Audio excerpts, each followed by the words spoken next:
Ashama harka fuune kabajamtootaaf jaalatamtoota hordoftoota billootuub akkam nagaa keessanii egaa anis nagaa kooti rabbi galanni haa ga'u.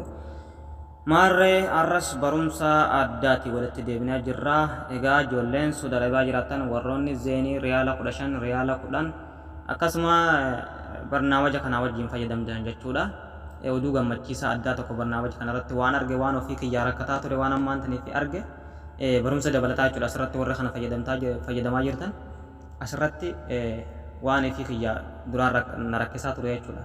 Furmaata haaraa waan argadheef isinis akka argattaniif barumsa kana isiniif qooduudhaaf gara keessan dhufeen jira. Maarree isinis barumsa har'aan tanaa kana yoo isinitti tole laayik godhuudhaan obboleeyyan keessaniifis sheer godhaa. Akkasuma YouTube chaanaala kiyya subscribe naaf godhaa. Takka subscribe naaf godhaa jennee isin gaafadhu. Subscribe yoo naaf gootan nu fayyada malee waa takka wanni isinirraa hir'isus hin jiru. Kanaaf YouTube chaanaala kiyya argatuudhaaf YouTube irra seentanii YouTube irra seentanii iddoo sarchiidhaa kanatti billootuuf jettanii barreessitan. Billoo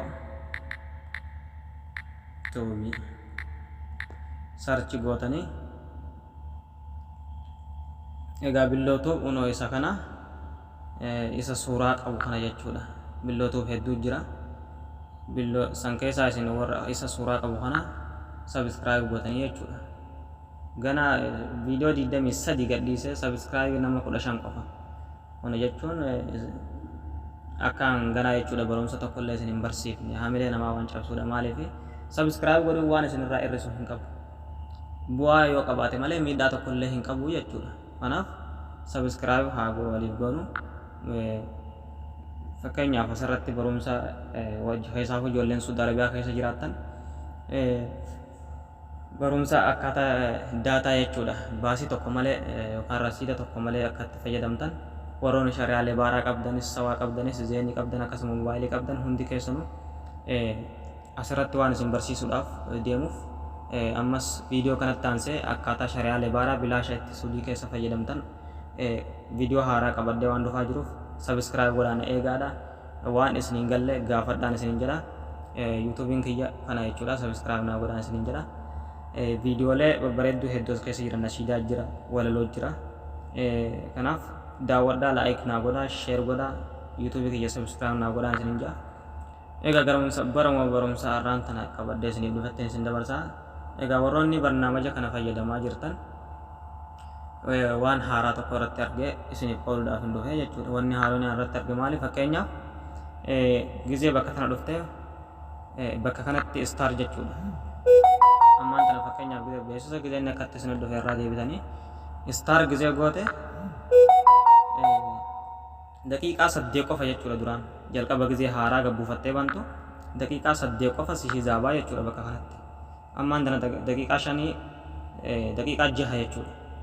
Daqiiqaa 6 guutuu walitti dhaabdee yoo haasofte yoo Facebook live seente sin baasuu jechuudha. Dhiifama kanarraa duuba deebitan beeksisa isaati.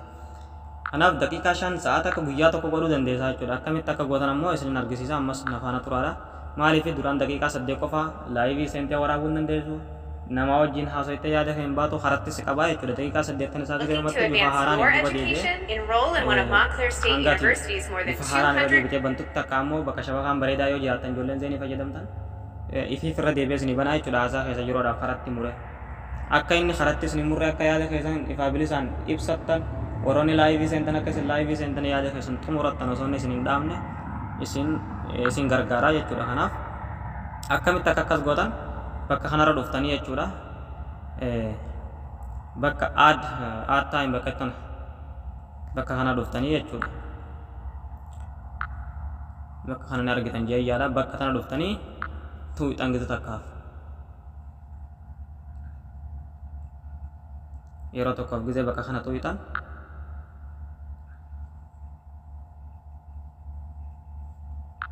ifama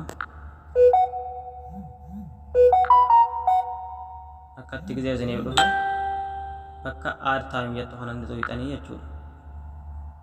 Ammallee bakkuma kana deebitan geet bakka itti ni tuuxanii jechuudha. Barbaadee viidiyoo isinii fida.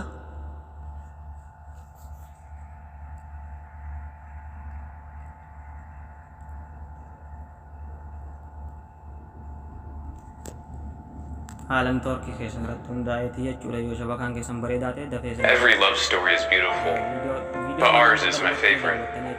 I hope this can express how I feel about you. Femex is now offering Doge USD contract trading with up to 20-fold leverage. To celebrate from now until March 15th, we're giving away 1 million Dogecoin to new traders on Femex. So sign up now to claim your share and other trading bonuses. Terms and conditions apply. No, asirratti jala kana mul'isu jira yoo argitan. No, sa'a takka jechuudha. Sa'a takka ammaan taniif duuba deebinee haalaallu. Kun argaa jirtan daqiiqaa torba. Sa'a torbaa fi daqiiqaa 50 takka irra jirti jechuudha kun ammaan tana. Ammas irra deebinee bakka aar jettu tana yoo tu'ine viidiyoo tana ammallee bakka tana yoo tu'ine viidiyoon haaroo inni dhuftee daqiiqaa 15 yoo ta'utti ammallee sa'a takka biraan naa dabalaa jechuudha. Kanaaf itti fayyadamaa viidiyoo tana taphachiisaatii ilaala itti fayyadamaa warroonni laayivii seenuudhaaf duraan rakkataati seenaatii viidiyoo kana beeksisa jechuudha beeksisa ilaala xumura sa'a takka isaan yaada keessatti dandeessan toomaadha waan isin galle gaafadha ammas barumsa biraa libaaraa akkaataa itti bilaash itti saala jechuudha biyya keessa soodii keessa jechuudha libaaraatti akka bilaashatti fayyadamtan isiniif hima YouTube kiyya subscribe nu godhuudhaan na eeggadhaan isiniin jedha yoo subscribe naaf gootan barumsa hedduu jira maaliif subscribe yoo isin naaf gootan yoo isin na jajjabeessan yoo like gootan yoo share gootan anis barumsa hedduu qabadde waan hunduuf viidiyoolee garaagaraa asirratti waan waliin laalluuf YouTube kiyya subscribe akka naaf gootan isin gaafadhaa jechuudha isin fayyada malee waan isin miidhu hin qabu waan isin miidhu tokko illee hin jiru jechuudha viidiyoo 23 gadhiisee jechuudha YouTube nama 15 qofa qabaatu jechuun maal akka nama dhagahamu hin beekne kanaaf waan isin rakkisu miti billootuu jettanii itti barreessanii subscribe qofa godhu qofa isa suuraa qabu kana jechuudha billootuuf hedduu waan jiruuf addaan baafadhaa isa suuraa irra jirtu kana bakka mallattoo diimtuu tana tuuxanii notification mallattoo akkanaa tana jechuudha isa diisin ol baa tajalqabarra kaayyattanii jechuudha kanaaf galatoomaa waan daawwattaniif obboleeyyan keessaniif share godhaa yoo isinitti tole like godhaa galatoomaa